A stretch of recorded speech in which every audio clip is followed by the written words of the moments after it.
ఈరోజు వచ్చేసి నేను చల్ల మిరపకాయలు పెడుతున్నా అండి. అదే మజ్జిగ మిరపకాయలు అంటారు కదా. నేను ఒక ఆల్మోస్ట్ 3 కేజెస్ దాకా తీసుకున్నాను. ఇప్పుడు వీటిలో ఎంత చాతనైనంత వరకు ఇట్లా మొత్తం ఘాట్లు పెట్టేసుకొని గింజలన్నీ తీసేసి ఉప్పు మజ్జిగ వేసేసి ఊరబెడతాను. ఇట్లా చేసి ఇట్లా వెడల్పని ఈ గింజలు తీసేయాలి.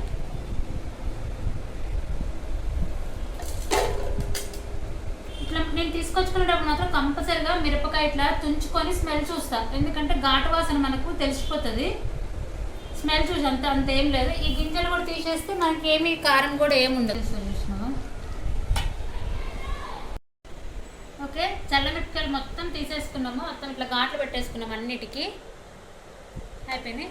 నేను కళ్ళుప్పు తీసుకుంటున్నా. కళ్ళుప్పుని గ్రైండ్ చేసా ప్లస్ మజ్జిగ. ఇది పెరుగు మొత్తం మజ్జిగ చేసుకోండి. ఇలాగా నేను ప్లాస్టిక్ కాకుండా టిఫిన్లో వేస్తున్నా.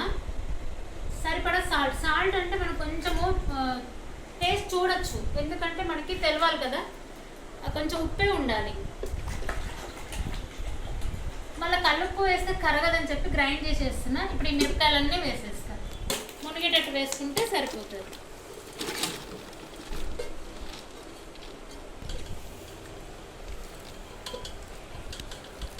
మొత్తం ఇప్పుడు ఇట్లా పెట్టుకున్నాం కదా, ఒక 3 రోజులు నాననివ్వాలి. 3వ రోజు ఎండలో పోసుకోవాలి.